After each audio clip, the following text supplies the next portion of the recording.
अस्सलामुअलैकुम, welcome back to my YouTube channel. After a very long time मैं blog बना रही हूँ और मैंने सोचा था कि जब इस दफ़ा गर्मियों की छुट्टियाँ स्टार्ट होंगी मैं ब्लॉग डेली डाला करूँगी, लेकिन जो सुस्ती है वो ही नहीं जाती। सुबह होती है, नाश्ता वगैरह किया, यहाँ पे मैं सफाइयाँ वगैरह की थी, मैंने उसकी वीडियो थोड़ी सी रिकॉर्ड कर ली। नाश्ता करने के बाद बेड पर फिर लेट जाती हूँ और आप यकीन करें पता ही नहीं चलता कि दिन किस तरह गुजरता है। सुबह होती है, रात होती है, रात होती है, सुबह हो जाती है। यहाँ पे सफाइयाँ वगैरह करके मुझे फिर भूख लग गई थी। सफाइयों का तो सिर्फ एक बहाना है। आपको पता है कि अगर आप अपने मेके आए हो वो आपको भूख बहुत लगती है। जब आप अपने ससुराल में होते हो तब आप कहते हो जब मेके जाएंगे ये करेंगे वो करेंगे। यकीन करें बेड पे बैठने लेटने के अलावा कोई काम नहीं होता। यहाँ पे भी आके थोड़ा बहुत काम कर लेती हूँ ताकि मेरी आदतें खराब ना हो। जब वापस जाके भी इंसान ने खुद ही काम करना तो बेहतर है बंदा अपने आप को हडेराम ना बनाए। खैर जी, मैंने बनाए थे आलू के सैंडविचेस और जब मैंने बनाए तो ये मटेरियल बच गया था। मैंने कहा इसको क्यों रखना है हमने कल के लिए, इसके हम कटलेट्स रेडी कर लेते हैं। जिस अंडे में डिप करके मैंने कटलेट्स रेडी किए थे वो अंडा फिर बच गया था, फिर मैंने वो अंडा भी बना लिया। मैंने कहा इसको भी क्यों कल के लिए रखना है। सारा पता है आपको ज़्यादा शौक से सैंडविचेस नहीं खाती है, लेकिन मैंने फिर भी उससे पूछा कहती मैंने खाने हैं, मैंने उसका एक बनाया स्पेशल। जब मैं ये कटलेट्स बना रही थी मैंने सोचा था तीनों मैं खाऊंगी क्योंकि मुझे बहुत ज़्यादा पसंद है और सैंडविच जो है ज़ाहरा को एक दूंगी। जब मैंने सैंडविचेस जब बना के दिए ना, प्लेटिंग की, तो मैंने उस प्लेट में ज़ाहरा वाली प्लेट पे मैंने एग रख दिया। हाँ जी, वही वाला एग जो मैं सुटना नहीं चाह रही थी। लेकिन मेरे साथ हमेशा वही होता है, जो मैं चीज़ अपने लिए मुतय्यन करके रखती हूँ ना कि ये मैंने ही खाना है, वो मेरी कोई और खा जाता है। जैसे कि जुनैद के लिए अगर मैंने पराठे बनाए हैं और अपने लिए भी बनाए हैं तो मैं अपने लिए ज़रा क्रिस्पी जो ज़रा अच्छे वाला होता है वो साइड पे रखती हूँ। वो किस्मत से जुनैद के पास वही जाता है। ज़ाहरा भी ज़ाहिर सी बात है जुनैद साहब की बेटी है। मैंने सोचा कटलेट्स मैं खाऊंगी, उसको मैं अंडा दे दूंगी। उसने अंडा छोड़ के कटलेट्स खाए। खैर अंडा भी नहीं छोड़ा, अंडा भी वो खा गई अंडे की, भाई वो दीवानी है।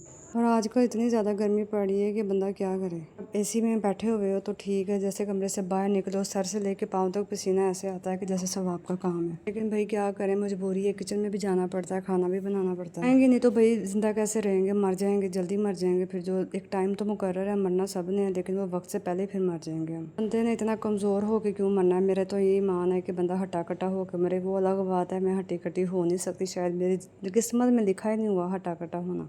हमारे घर में जब भी कोई मेहमान आता है आपको पता है क्या सवाल होता है, सबसे पहला सवाल होता है क्या हो गया है, आपकी शक्ल को क्या हो गया। बंदा पूछे मैं क्या करूँ, मैं शक्ल मेरी अल्लाह ने जैसी बनाई है वैसे ही है। मैंने खुद तो जाकर अपना बूथा चेंज नहीं कर लिया। खैर मेरे बूथे को छोड़े, मेरे बेटे को देखें। जब मैं सारा कुछ कर के किचन से वापस आई हूँ तो ये जनाब साहब अपने आप को कैबिन के अंदर बंद करके बैठे हुए थे। ये बड़े सवाब का काम समझते हैं, जिसकी जो चीज़ है वो बाहर निकले, मैं अंदर जाके बैठ जाऊँ। गाड़ियाँ कहीं और भी रखी जा सकती हैं, लेकिन मेरा अंदर काम है बैठना, मेरी अंदर जगह है तो मैं बैठ जाऊँ। इसलिए इसका फ़र्ज़ ज़रूरी हर रोज़ इसका ये मैं हर रोज़ अंदर रखती हूँ और ये हर रोज़ उसको निकाल के खुद अंदर आराम से बैठ जाता है। खैर जो मैंने खाना पीना बना के मैं अंदर लेके गई थी, एसी में बैठ के खाए, मज़ा आया। जैसे ज़रा सा सुकून मिला, फिर याद आया मैं तो भांडे भी धोने जा। ऐसे मैं पीछे मुड़ी तो ये देखें। अल्लाह हाफिज़।